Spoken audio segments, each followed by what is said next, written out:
Bom dia a todos. É um prazer muito grande estarmos aqui nesta manhã de domingo, ensolarada, para refletirmos sobre essa abordagem psicológica, como Claudemir estava apresentando. A proposta dessa manhã é de falarmos sobre o sofrimento. E aí talvez seja um risco, porque quando eu preparei isso, eu estava pensando no público de Curitiba, capital do estado.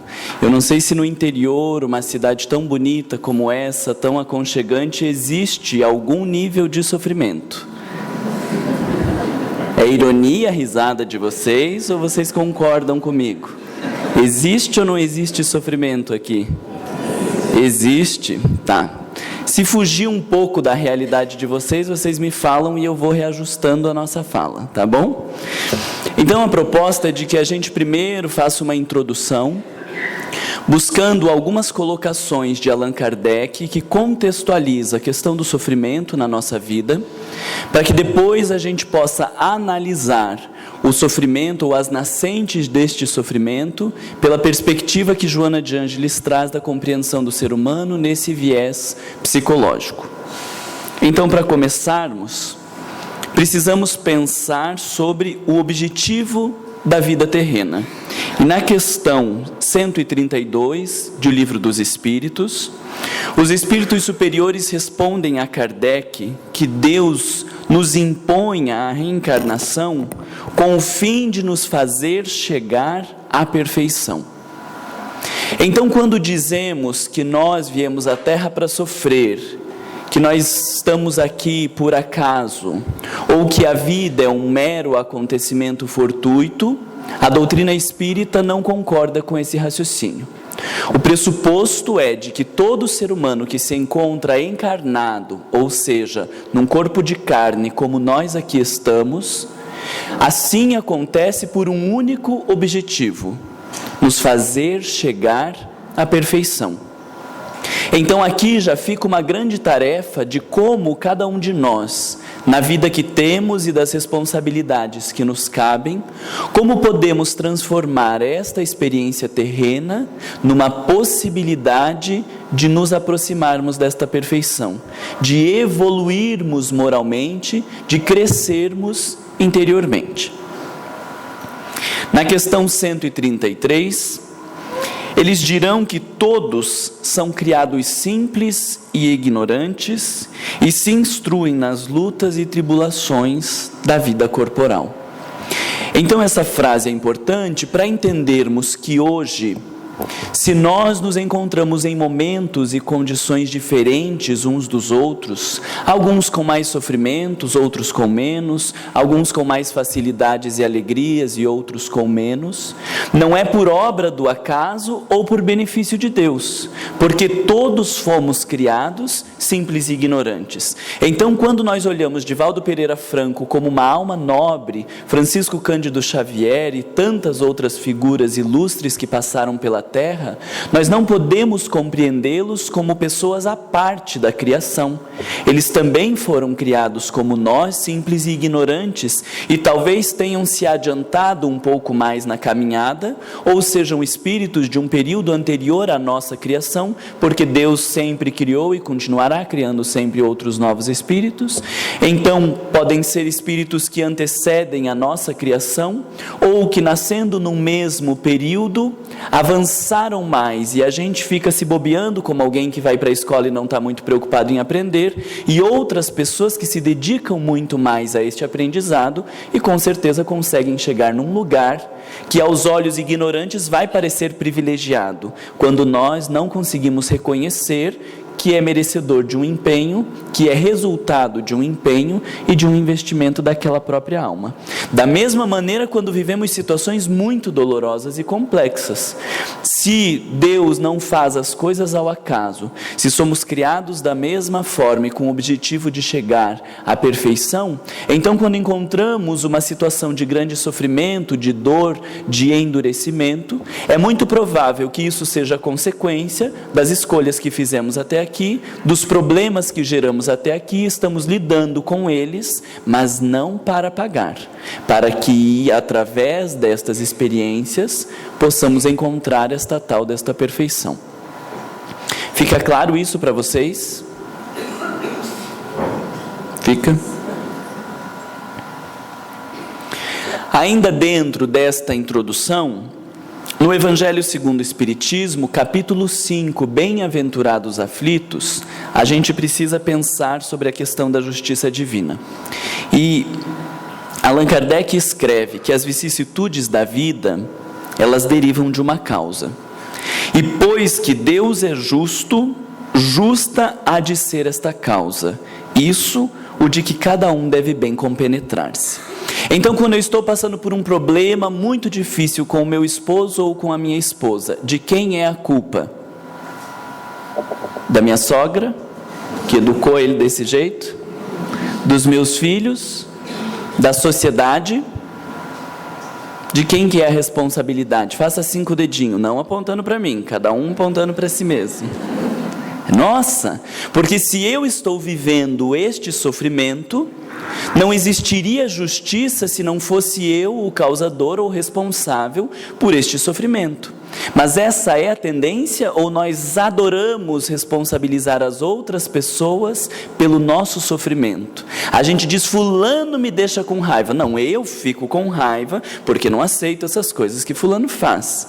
Vocês já viram alguém terminar um relacionamento dizendo assim, bom, nós terminamos o relacionamento porque eu não consegui ter paciência com as características do meu esposo ou da minha esposa? Viram alguém falar isso? Em geral, porque ele fez isso, porque não sei o quê, porque ele me enlouquece. Aí a gente vai perguntar para outra pessoa, ela vai dizer as mesmas coisas, ou talvez coisas muito piores, porque sempre nós queremos colocar a responsabilidade dos problemas, das nossas dificuldades, e principalmente das nossas dores, lá fora. E o Livro dos Espíritos, há mais de 150 anos, já nos esclareceu que tudo isso que eu vivo, como estamos imersos num mundo criado e coordenado por um Deus justo e bom, então estas coisas são de minha própria responsabilidade. Quando nós dizemos justo e bom, é importante considerar as duas coisas juntas, porque se Deus fosse apenas justo, ele poderia ser punitivo. Você fez, agora você vai pagar. Se ele fosse apenas bom, poderia ser permissivo. Ai, coitado do meu filho, né? Vamos relevar mais essa, e vai criando delinquentes igual alguns pais fazem com seus filhos, achando que isso é amor. Deus não é nem só justo e nem só bom. Ele é justo e bom na relação que tem conosco, nesse percurso terreno. Agora, como eu fico imaginando, Kardec já antevia a dificuldade de assimilarmos as causas destes sofrimentos dentro de nós mesmos, ele trouxe nesse capítulo, Bem-aventurados aflitos, uma explicação muito clara, de que todos então causamos as nossas próprias aflições, e que quando não encontramos a causa nesta encarnação presente, nós vamos encontrá-la na encarnação passada. E qual vocês acham que é mais fácil da gente assumir? A encarnação presente ou a encarnação passada? A passada, óbvio, porque eu digo, devo ter tacado pedra na cruz para ter um filho como esse. E aí, como eu já taquei a pedra na cruz, não tem como voltar atrás, eu não preciso fazer nada. Tinha uma alma penada lá da nossa casa espírita, que ela dizia assim, eu devo ter dançado a dança do ventre na mesa da Santa Ceia, para estar passando pelo que eu passo. E daí dá uma sensação de que não precisa fazer nada, porque já dançou a dança do ventre na mesa da Santa Ceia. Mas se eu pensar que talvez eu tenha uma responsabilidade direta nesta encarnação, em relação aos meus sofrimentos, eu vou ter que mudar as minhas atitudes neste momento presente. Vocês concordam comigo? Então Kardec, talvez já sentindo que a gente tem esse gostinho por se não se responsabilizar, escreveu um texto belíssimo sobre as causas atuais do sofrimento. Eu vou ler aqui para vocês, a gente vai fazer assim, ó, vocês vão ficar todos de pé, e conforme vocês leem, se cair dentro de uma daquelas causas, vai sentando, e a gente vê se sobra alguém. A gente vê se sobra alguém daí de pé. Eu ia dizer que vai saindo, mas daí não vai ficar ninguém para a palestra e nem eu aqui para ler para vocês o texto. Mas olha a profundidade e ao mesmo tempo a atualidade do pensamento kardeciano, que escreveu isso em 1864.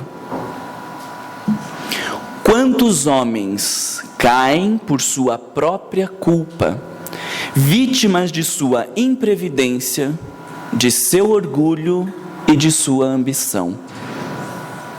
Quantos se arruinam pela falta de ordem, de perseverança, pelo mau proceder ou por não terem sabido limitar seus desejos?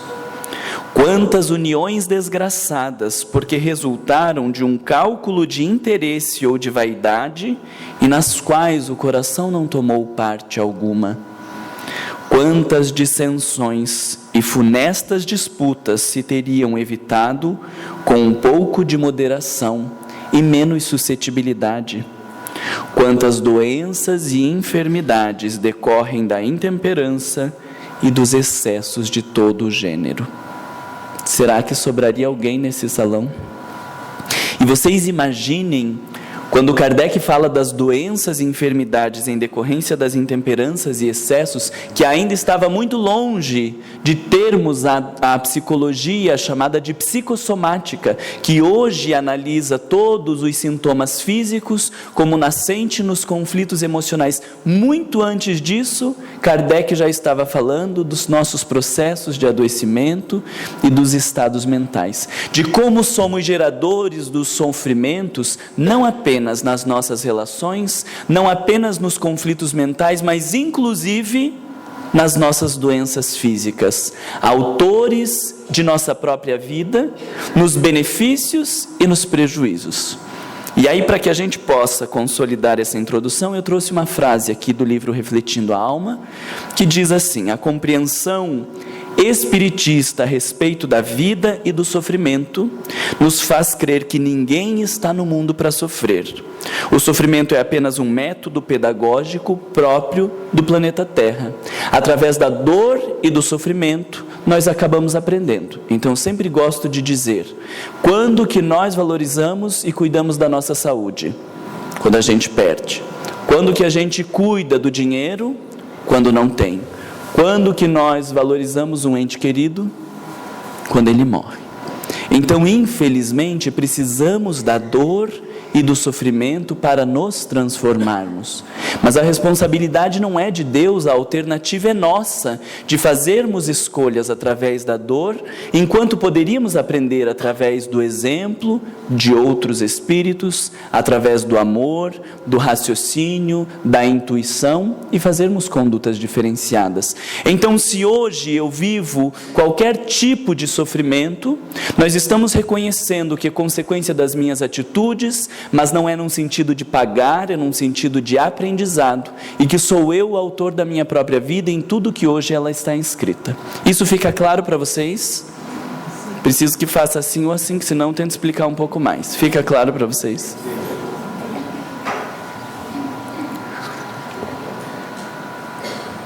Então, nos trazendo para o centro desta análise, nós podemos olhar para uma questão de Allan Kardec. No Livro dos Espíritos, questão 913, ele pergunta assim: dentre os vícios, qual se pode considerar radical? Radical quer dizer da raiz, daquilo que nasce em todos os outros. E vícios, eu trouxe a definição para que a gente possa pensar, porque a gente reflete muito sobre vícios, associa com cigarro, com álcool, com sexo, mas o termo vício, ele é definido como um defeito ou imperfeição grave de uma pessoa ou coisa, disposição natural para cometer o mal ou praticar ações contra a moral, qualquer costume supérfluo, prejudicial ou censurável. Vocês estão conseguindo relacionar esta questão com tudo que eu estava trazendo até agora? Nós falamos que somos autores dos nossos próprios sofrimentos. E essa pergunta de Allan Kardec está perguntando das atitudes equivocadas que nós temos e que por consequência são o que gera os nossos sofrimentos. Existe uma que seja nascente de todos os outros equívocos? Parece importante essa pergunta? Vocês acham que tem resposta de uma nascente? Começa que se não tivesse, ele não ia pôr a pergunta, né? O que vocês acham que é a nascente de nossos sofrimentos? Olha a grosseria dos espíritos. Nós o dissemos muitas vezes, o egoísmo. Tem um complemento importante, mas eu trouxe aqui só um trecho para vocês. Daí, do egoísmo, deriva todo o mal. Estudai todos os vícios e vereis que no fundo de todos está o egoísmo.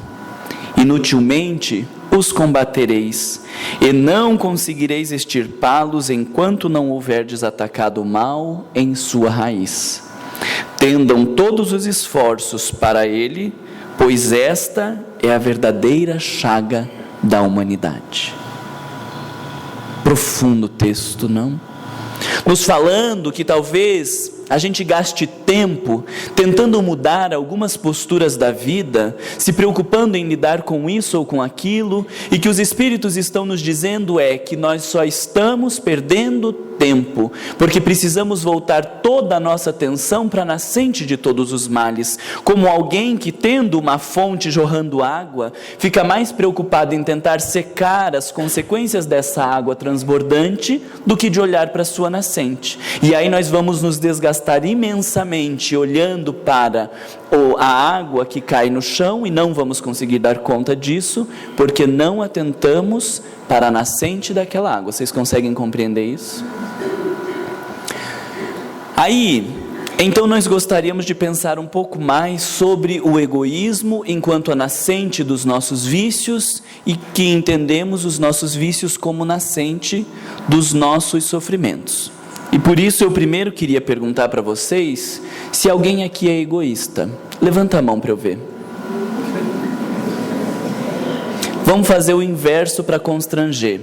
Quem não é egoísta fica de pé aqui na frente.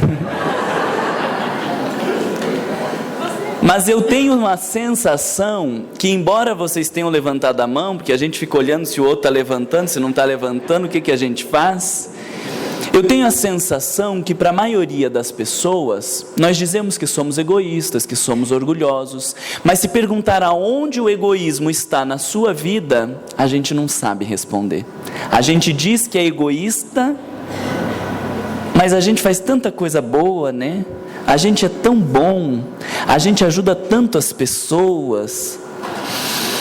Então, nós vamos olhar o egoísmo pela definição, mas o objetivo é tentarmos interpretar o egoísmo pela perspectiva psicológica, para nos auxiliar a compreendermos que ele pode estar muito mais presente na nossa vida do que a gente imagina.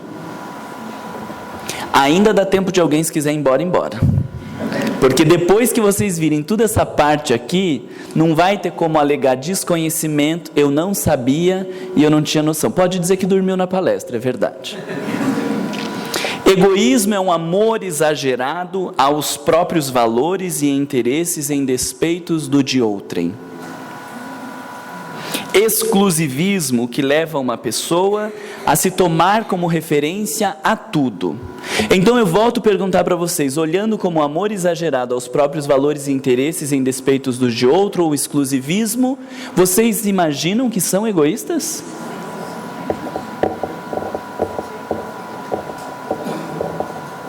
Gerou uma tensão agora, né? Porque é muito feia essa definição, não é? É muito feia, mas vocês vão ver que a gente é pior do que isso. Então nós vamos compreender egoísmo enquanto a somatória de duas palavras, ego e ismo. Ego, vocês já devem ter ouvido falar, refere-se à experiência que uma pessoa tem de si mesma como um centro da vontade, de desejo, de reflexão e ação. É difícil nós entendermos o conceito psicológico ego porque tudo que nós pensamos, fazemos, agimos e organizamos é o ego. Então é difícil a gente pensar o que não seja esse ego ou o que seja o ego. Quando nós temos uma intuição e diz, meu Deus, da onde que eu tirei isso? Parece que é uma coisa que veio de fora do ego, aí a gente até se assusta. Ou quando nós temos uma raiva intensa e a gente diz, por que eu agi isso? Deve ter sido obsessor. Nós temos experiências de coisas que parecem fora do ego. Mas de ordinário, tudo que eu penso, aquilo que eu reflito, que eu digo, eu gosto disso, eu sou assim, eu sou assado, faço as coisas desse jeito, não admito isso ou aquilo, todas estas são coisas que caracterizam o ego. Então a forma como nós identificamos, nosso jeito de pensar, de agir e de se colocar no mundo, é o que caracteriza esse ego. Dá para entender dessa forma? Para ajudá-los a pensar um pouco sobre o ego, eu trouxe aqui um percurso da evolução humana que se encontra no livro O Evangelho segundo o Espiritismo, A Lei de Amor. É um belíssimo texto. Eles dizem assim: no início, o homem só tem instintos. Estamos nesse início? Não mais. Mas no início só temos instintos. E por que dizemos que não estamos mais nesta fase?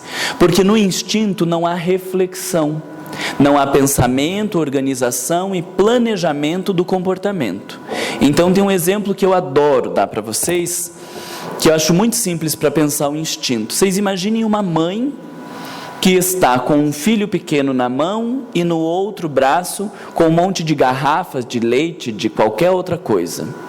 E o filho larga da mão e vai indo em direção à rua. O que a gente espera que a mãe faça? Bom, meu filho está indo em direção à rua, a 3 metros de se colocar na segunda faixa de onde está vindo um carro a 60 km por hora, é bem provável que vá matar meu filho. Eu acho que eu preciso colocar essas garrafas em algum lugar para poder auxiliá-lo. É isso que faz uma mãe? Claro que tem umas mais estabanadas e umas menos, né? Tem umas que ali está somado instinto com desespero e com loucura, né? Que nem precisa tanto, a criança só tropeçou e a mulher já se joga em cima da criança e até assusta o menino, mas não precisa tudo isso. Mas no instinto, a mãe simplesmente joga aquelas garrafas e vai atender o seu filho. Não interessa se tem ouro ali dentro, apesar de que tem umas que talvez bem gananciosas hoje consiga, né, sobrepor ao instinto para ficar com as garrafas de ouro. Mas em geral o instinto ele não faz reflexão, a gente simplesmente vai, faz e acontece. Então hoje nós temos uma parte instintiva, todos nós temos, porque está ligado à nossa sobrevivência. Se a gente ouve um barulho muito alto, a gente já se assusta, a gente faz um movimento de reação, de autodefesa. Isso é o instinto.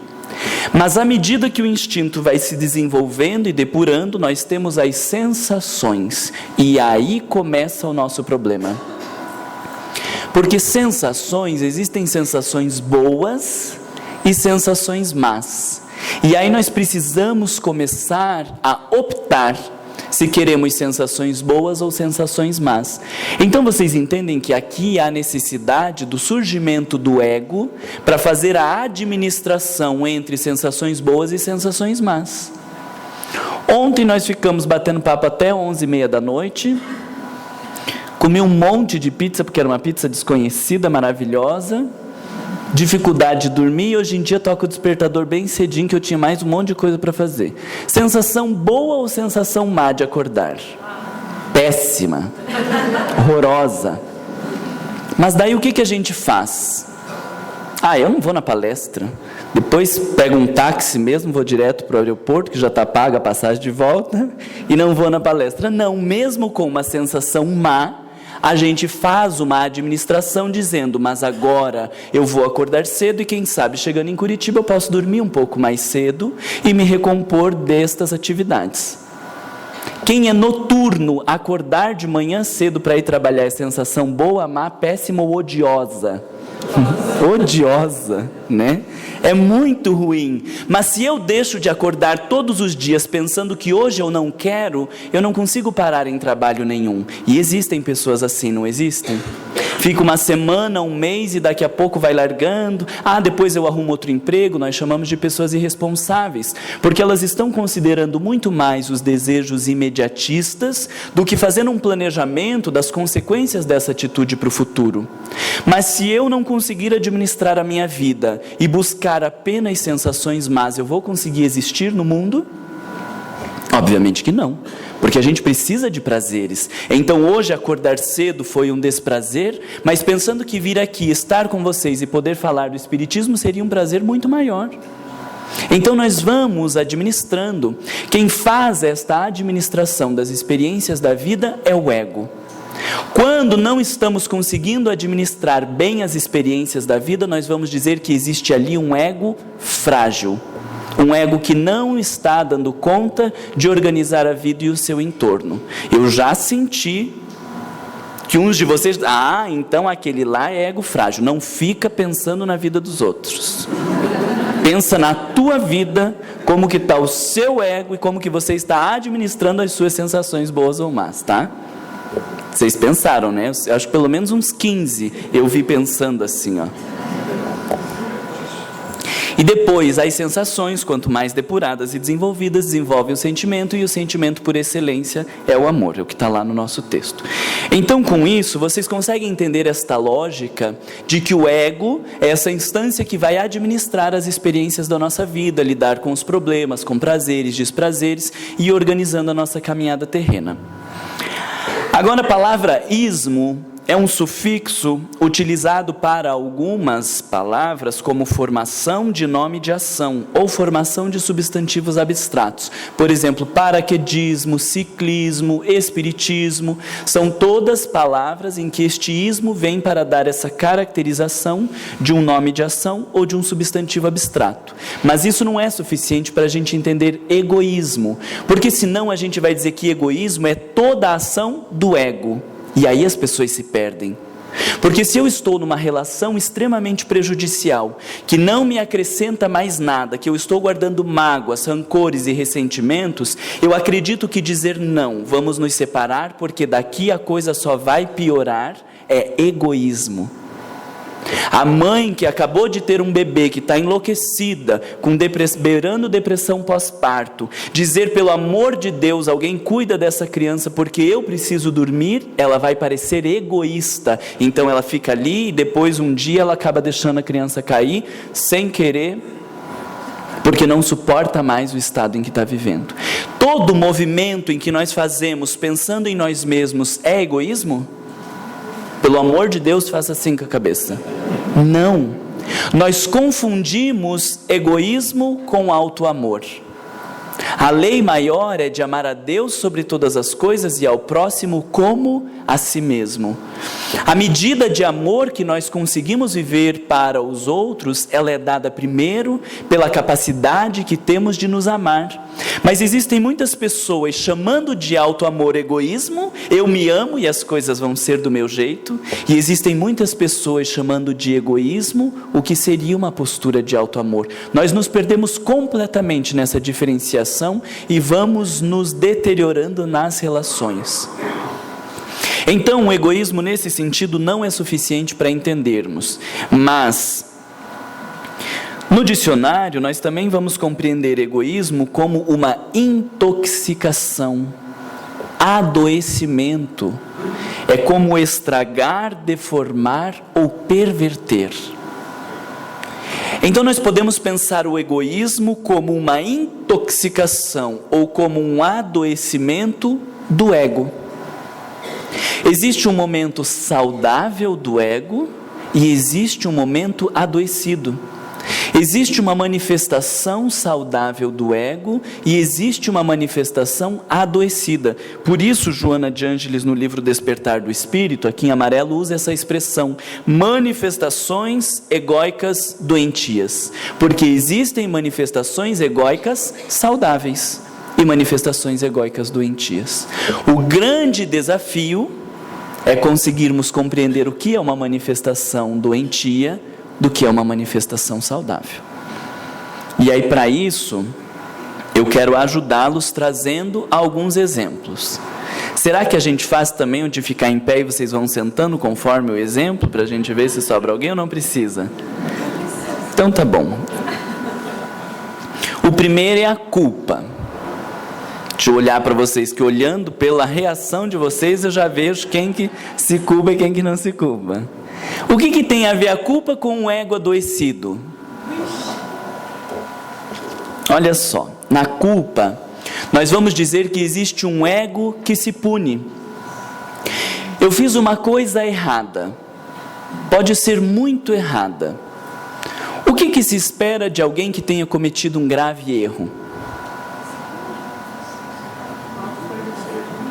Que se arrependa, não sei se leva a tua terapia, que se arrependa, que corrija, que ajeite o que dê para ajeitar, que repare os danos, não é? Então, se eu quebro um copo, eu vou ficar aqui, ai meu Deus, não podia ter quebrado esse copo, eles falaram que era um copo maravilhoso, eu sou uma porcaria mesmo, porque eu não presto, porque eu não sirvo. Meu bem, cala a boca, para de falar e vai lá comprar outro copo e traz aqui, tá tudo bem. Vocês entendem a diferença de um ego saudável e de um ego adoecido? O ego saudável vai parar e dizer, gente, desculpa, eu quebrei esse copo, aonde que tem um outro que eu posso comprar? Como que eu posso reparar de alguma forma? E a gente tenta reparar. Isso se espera de um ego saudável. Mas o ego adoecido nem repara e vai ficar se punindo como se fosse trazer o copo de volta. Não é óbvio olhar por esse ângulo? Do que é uma manifestação saudável, do que é uma manifestação adoecida? Eu fiz uma pergunta. Se vocês falarem que não é óbvio, eu tento explicar um pouquinho melhor para vocês. Parece fácil de entender? Quem aqui se culpa? Não levanta a mão. Só para ver se você tem um impulso. Ciúme. Tem ciúme em cidade pequena, sim? Tem?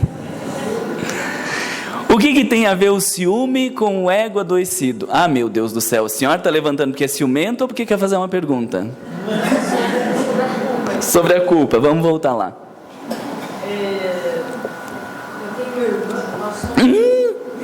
Pode parar. No particular, depois a senhora me pergunta, vai falar da sua irmã, eu aqui não conheço a sua irmã, a senhora não pediu... Não, pelo amor de Deus. Mas não vamos falar de caso. Não, sobre o ego que se pune. Mas a senhora vai falar da sua irmã, pelo que eu estou sentindo. Fala. Nós éramos em 13.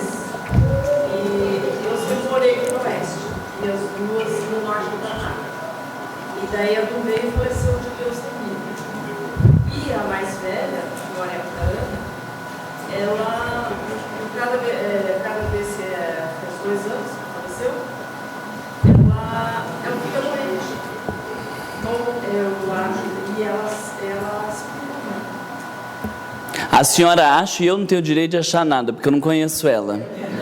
Ela acha que... Pode ser, mas pode ser muitos fatores envolvidos, né? Acho que ela não foi uma boa irmã, então ela fica doente. Tem muitos sintomas físicos em decorrência da culpa. Muitos sintomas físicos.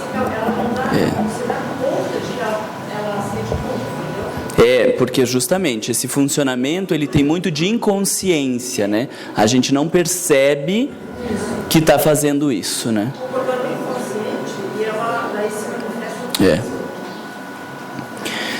O ciúme, então, que a gente estava falando. O que tem a ver o ego com o ciúme? Nós vamos dizer que do ciúme existe um desejo de posse do ego. Então nós olhamos para aquela pessoa e nós não vemos como um ser humano que está ao nosso lado. Nós olhamos como uma propriedade. Então o bonitão lá com a bonitona na baladinha, passa o cara olhando para ela e ele diz, gostou? É minha, achando que é elogio, que ela deve estar adorando. É verdade, eu sou dele, olha que coisa maravilhosa, né? Esse é o desejo de posse. Vocês imaginem que quando nós somos movidos por este ego adoecido, nós acreditamos que temos o direito de escolher a minha roupa e a roupa do outro. Como assim? Cada um escolhe a sua própria roupa. Se não tirar essa roupa, não sai comigo. Me desculpa então, você sai sozinho, deixa o carro, vai de ônibus, porque você é homem, porque ela vai com o carro.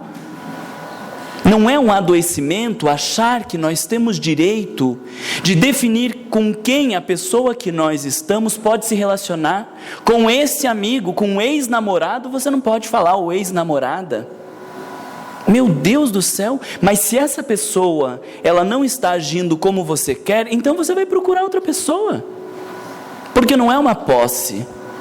Mas quando o ego está adoecido, nós achamos que temos um poder sobre a outra pessoa. Não fica claro o processo de adoecimento? Fica, né? E a inveja? Tem inveja a cidade pequena? Espírita tem inveja? Eu terminei uma palestra lá em Curitiba e veio uma senhora assim, disse: Marlon, eu tenho uma inveja da tua oratória. Daí eu me assustei, porque eu não esperava que ela falasse isso. Ela viu que eu me assustei, ela disse: mas uma inveja espírita. Então, tem 3 níveis de inveja: a inveja branca e a inveja espírita, que deve ser muito mais sublimada do que a inveja branca, né? Na inveja, nós vamos dizer de um ego que não aceita o triunfo alheio. Eu gosto de contar um exemplo muito bom, que vocês vão me entender. Fizemos faculdade juntos lá, os 2 coleguinhas. Não eram coleguinhas, porque eu era maravilhoso e o outro era lesado, né? Não estudava, não se dedicava, não nada. Obviamente que espera-se que eu saia na vida, e aí faz e acontece. Estou morando num condomínio muito maravilhoso, numa casa maravilhosa, e de repente a casa do lado é vendida e destrói a casa do lado. Aí a outra casa do lado também foi vendida e destruíram a casa do lado. E de repente a pessoa vai descobrir que aquelas 2 casas destruídas, que é o dobro da minha casa, foi o espaço para construir uma casa só. Imensa, maravilhosa. E aí quando chega um dos caminhões de mudança, quem que vai estar lá do lado do motorista? Claro que aquele lesado, né? E é óbvio que a gente vai pensar, se tornou auxiliar de mudança. E aí a gente vai descobrir que é o dono da casa. E tão humilde que vem junto com o motorista. Como que qualquer um de nós reagiria a essa situação? É verdade, ele deve ter feito outros caminhos que eu não soube fazer, deve ter crescido na vida. Vou aproveitar essa experiência, me tornar amigo dele para aprender o que ele fez. É isso que a gente faz? Bom, deve ter se envolvido com política, porque hoje em dia com esse negócio, né? Ou também para ter uma casa dessa, deve ter feito parcelamento até a próxima encarnação para conseguir pagar. Nós sempre vamos tentar diminuir o outro para não viver uma sensação de que somos menos. Olha uma mulher bonita com um velho, porque o termo velho já é o pejorativo, né? Deve ter dinheiro. Mas talvez seja uma companhia agradável, muito mais agradável que você que fica cuidando da vida dos outros. Mas a gente não olha pensando: meu Deus, o que aquele homem ou o que aquela mulher oferece para esta pessoa a ponto dela querer ficar. Nós sempre vamos tentar diminuir o outro, porque o ego não consegue aceitar o triunfo alheio. Dá para compreender esse exemplo? Se vocês vissem assim, a cara de decepção que vocês estão fazendo com cada slide que eu estou trazendo, vocês iam sentir o drama. Raiva. Espírita também não tem raiva, né? Vocês sabiam disso, né? Espírita tem esofagite, refluxo, gastrite, problema de intestino, câncer e outras coisas mais. Tudo no aparelho digestivo. Mas raiva a gente não tem, né? Porque a gente se mantém pacífico, amoroso, meu irmão, minha irmã. Pelo menos dentro do centro espírita é essa postura. A raiva, Joana de Ângeles dirá no livro Conflitos Existenciais, é o ego que se sente ferido. Tudo que não acontece do meu jeito, no meu tempo, como eu gostaria, eu fico com raiva. Então, quando eu estou com pressa na via pública andando de carro, eu quero que todo mundo ande na minha velocidade. Mas se eu estiver vindo ao centro espírita num domingo ensolarado, bem tranquilo, porque saí cedo, e alguém atrás buzinar para que eu ande mais rápido, eu vou dar uma freada para ferrar com o cara lá atrás.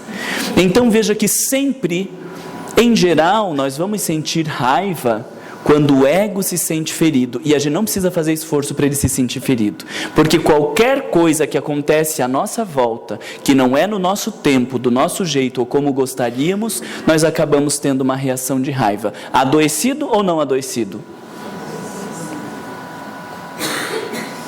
Medo.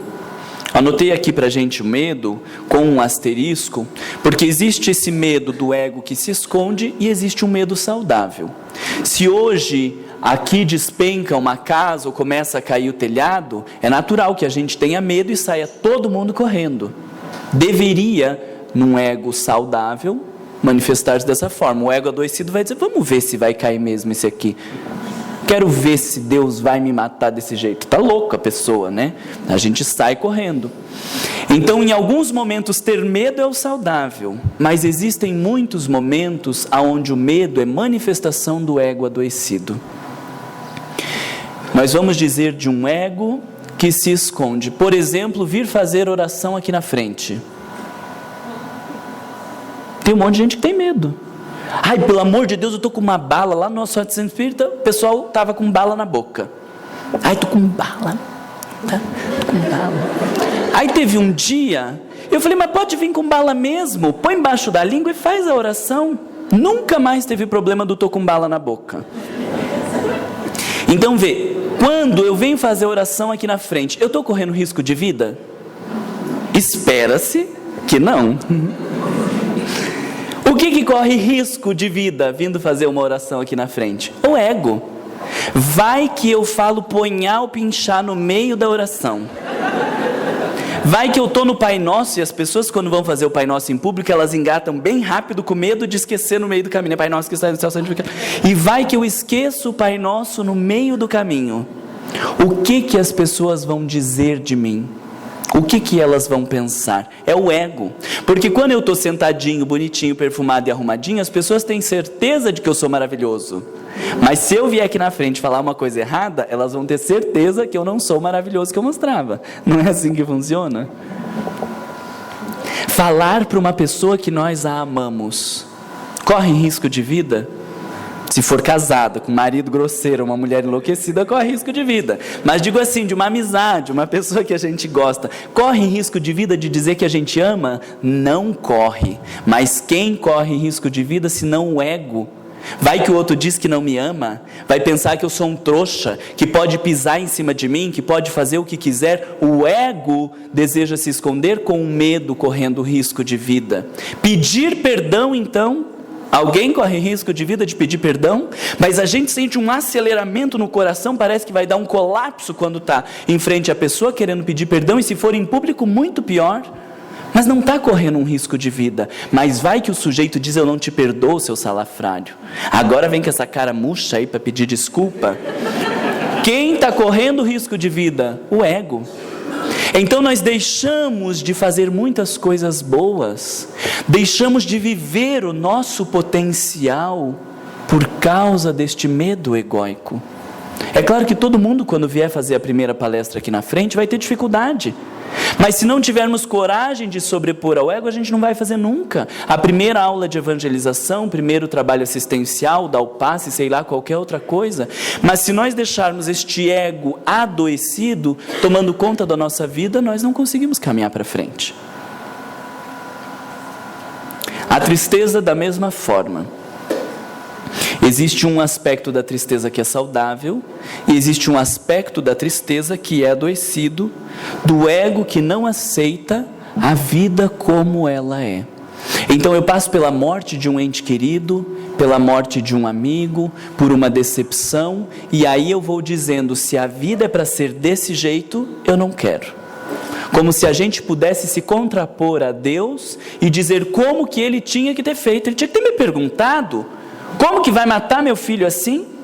E daí nós adentramos uma tristeza porque o ego não aceita a vida como ela é. Tem espaço para a gente aceitar ou não a vida como ela é? Não tem.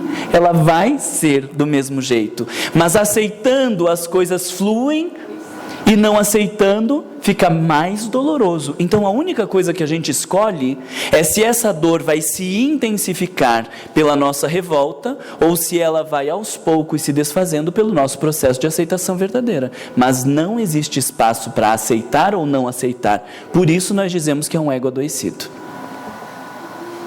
E por fim, não, tem só mais dois. O ressentimento é um ego que não consegue admitir o ocorrido e fica sentindo e ressentindo. O fulano não podia ter feito isso não podia ter acontecido comigo. A gente sente e ressente a mesma coisa várias vezes. E a indiferença, alguém aqui é indiferente? Não são? Vocês assistiram algum noticiário falando de pessoas passando fome, de problemas sociais, alguma coisa no último mês? Assistiram? E o que vocês fizeram para melhorar essa situação? Não. E a gente nem fica com peso na consciência. A gente deita a nossa cabeça na mesma noite para dormir, como se nada tivesse acontecido. Isso não é indiferença? Madre Teresa de Calcutá, quando começou a olhar as pessoas na rua fora do convento, eu preciso estar do lado destas pessoas, e largou todo o aconchego de um lugar religioso mantido pela própria igreja para dormir ao lado dos pobres mais pobres. Ela não foi indiferente. Gandhi não foi indiferente. Martin Luther King Jr. não foi indiferente, mas nós somos. A indiferença, nós vamos dizer que é o ego que não quer ver. As coisas até passam pela nossa vista, mas nós não as enxergamos, porque se tivermos que enxergar, vamos ter que tomar alguma postura e fazer alguma coisa. Então, nos mantemos distante de tudo isso. Então, para encerrar, eu trouxe aqui uma conclusão para vocês a respeito do egoísmo, para ver se facilita vocês entenderem essa ideia. Concluímos que o ego se corrompe, o processo do adoecimento, pelo excesso de si mesmo. Porque quando eu olho a minha dor, a dor do outro, e eu não estou aí pela dor do outro, eu estou dizendo, eu sou mais importante, e o outro que se dane. É um excesso de si mesmo. Uma vez eu estava andando na rua, e uma senhora bem velhinha, vendendo aqueles coisinha com agulha, não sei o que, e ela pedindo ajuda, eu disse, não, muito obrigado. Uma senhora pedindo ajuda, e a gente diz, não, muito obrigado que eu não vou te ajudar? Como assim? Não é uma pessoa enlouquecida? Porque se fosse a minha avó ali no chão, se precisar eu dava toda a minha roupa para ela. Mas como é a avó de um outro que eu não conheço, não estou nem aí a gente vira as costas. Não é um excesso de si mesmo? O meu filho drogado e vagabundo vai ser sempre melhor que o filho drogado e vagabundo da vizinha, não é assim? Alguma mãe já foi na escola para dizer, eu queria saber se o meu filho é má influência para os outros? Ou sempre a gente vai para reclamar das más influências para o meu filho? Não funciona desse jeito. Aliena-se à medida que se considera o centro de tudo. Perverte-se por acreditar ser merecedor apenas das experiências positivas e idealizadas. Esse é o nosso processo de adoecimento. E visando lidar com esta experiência de adoecimento, ou melhor, visando o equilíbrio e a harmonia do ego, na questão um pouco mais à frente da 913, no caso 917, existe uma colocação pequena de Allan Kardec, mas que nos parece fundamental para a busca desse equilíbrio do ego. Ele diz assim, o Espiritismo faz ver as coisas de tão alto que o sentimento da personalidade desaparece de alguma forma diante da imensidão. A postura egóica adoecida, ela se faz através do materialismo, da perspectiva desta vida imediatista, da busca única dos prazeres, da fuga dos desprazeres e de se colocar no centro de tudo. Mas quando nós olhamos a vida de um pouco mais alto e compreendemos essa existência como uma passagem no meio de milhares de passagens que ainda teremos, não dá vergonha de querer exigir reparação de qualquer tipo de dor ou sofrimento, ou de querer abandonar a vida porque naquele minuto as coisas não aconteceram como eu queria, porque eu passei por uma traição, a perda de um emprego, uma decepção. Quando nós olhamos a vida de mais alto, pensando ao longo das milhares de encarnações que nós já tivemos e ainda que nós teremos, o que resta para pensar nesta dor que parecia a maior dor do mundo? Ela se parece tão pequena. Quando nós pensamos que somos muito importantes, numa cidade com milhares de pessoas, num estado com muitas pessoas, num país imenso com milhões de pessoas, com tudo isso que a gente vive e que compõe apenas um planeta, de um monte de planetas, de um sistema, de milhares de outros sistemas e de uma concepção inatingível à nossa inteligência de toda a criação divina, eu dizer não aceito, não admito, Deus não podia ter feito isso, não se torna ridículo? A doutrina espírita não vem minimizar o nosso sofrimento dizendo não sofra, não está doendo, finge que não aconteceu nada e bola para frente. A doutrina espírita nos auxilia a reconhecer o nosso sofrimento, mas dar a ele a dimensão que ele merece, de que é um sofrimento e de que tem um sentido pedagógico, tem um objetivo de aprendizagem, de transformação. Então, ao invés de reclamar, de esbravejar, eu vou dizer: Deus, o que eu preciso aprender com isso? E quando nós assumimos essa postura de aprendizado, de crescimento e de transformação, nós estamos favorecendo o equilíbrio e a harmonia do ego para encararmos a vida pelo ângulo divino e não pela postura autocentrada que é geradora de sofrimento, de dor e de tanto mal-estar como temos vivido na humanidade. Então, para nos auxiliar a pensar sobre este lugar importante no mundo, eu queria primeiro falar de Madre Teresa de Calcutá, que diz que todo o trabalho que ela realizou foi só uma gota no oceano, mas este oceano não seria o mesmo sem essa gota. Olha que coisa maravilhosa. Ela reconhece que tudo que ela fez é só uma gota no oceano. Eu fico pensando, uma gota do oceano dividido em 500 mil partes deve ser o que a gente está fazendo. Se ela fez só uma gota no oceano, o que nós estamos fazendo? É nada. Então veja que importante o reconhecimento de uma pequenez sem uma anulação do ser. É uma gota no oceano, mas o oceano não seria o mesmo sem essa gota. Dentro da nossa pequenez, nós podemos nos fazer importantes. Quando Allan Kardec questionou os espíritos, e se eu não tivesse trabalhado na codificação do espiritismo? Eles logo responderam: arrumava outro. Então, uma figura que se tornou importantíssima no mundo todo, poderia ter sido facilmente substituída por outro. Mas para ele, aquela experiência, com certeza, foi um grande marco na sua vida. Tudo que a vida está nos apresentando pode ser substituído, é muito fácil, e nós podemos não estar ali e as coisas vão acontecer. Mas a experiência de possibilidade de evolução que Deus me concede, essa, para sempre eu vou me arrepender se eu não souber aproveitá-la.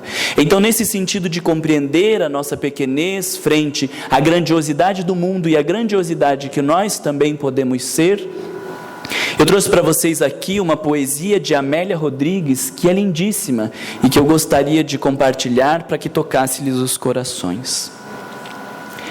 Meu Deus, meu Senhor, enquanto lá fora o desespero campeia e a amargura dizima, eu quero lhe dizer que gostaria de te servir. Gostaria de dar o meu contributo em favor de um mundo melhor. Gostaria de ser grande e nobre para que a dor batesse em retirada da terra. Eu gostaria de ser como uma Via Láctea de estrelas para que as noites da terra fossem mais belas. Mas ante a minha pequenez, Senhor, não podendo ser uma Via Láctea, deixa-me ser um pirilampo na noite escura, iluminando a amargura de quem vive na escuridão. Eu queria ser como a chuva generosa, que caísse sobre a terra porosa e reverdecesse o chão. Mas se eu não o conseguir, eu te venho pedir, para ser o copo de água fria, matando a sede e a agonia de alguém que está na desesperação. Eu queria ser como um jardim de flores, de todas as cores, para embelezar a terra, mas na pobreza que minha alma encerra, se eu não puder ser um jardim, deixa-me ser uma flor solitária na rocha colocada, para dar beleza e dignificar a natureza. Eu queria ser um trigal maduro para repletar a mesa da humanidade com o pão, mas é demasiado para mim. Então eu lhe peço para ser um grão, que caído no chão se transforme em 1 milhão e atenda à fome inteira da multidão. Eu gostaria de ser a montanha altaneira, donde se tivesse a visão da terra inteira, mas como nunca o hei de conseguir, aqui estou para pedir, para ser uma pedra pavimentando o caminho por onde seguem os heróis, ou uma escada para ajudar a subida dos homens. Mas se eu não o lograr, deixa-me ser ao menos o primeiro degrau. Eu queria sim ser poeta, orador, esteta, artista, prosador, para cantar a magia, a poesia, a beleza da tua mensagem da eterna pujança. Mas como me falta o estro, a palavra, a tinta, a empatia, eu te peço para ser o companheiro da criatura deserdada, caminhando na estrada da alucinação, e dando-lhe a mão de sustento dizer: olá, meu amigo, e ele, olhando-me, possa perguntar quem sou, e eu lhe responder tranquilo: sou teu irmão, dá-me tua mão, irei contigo, sou teu amigo.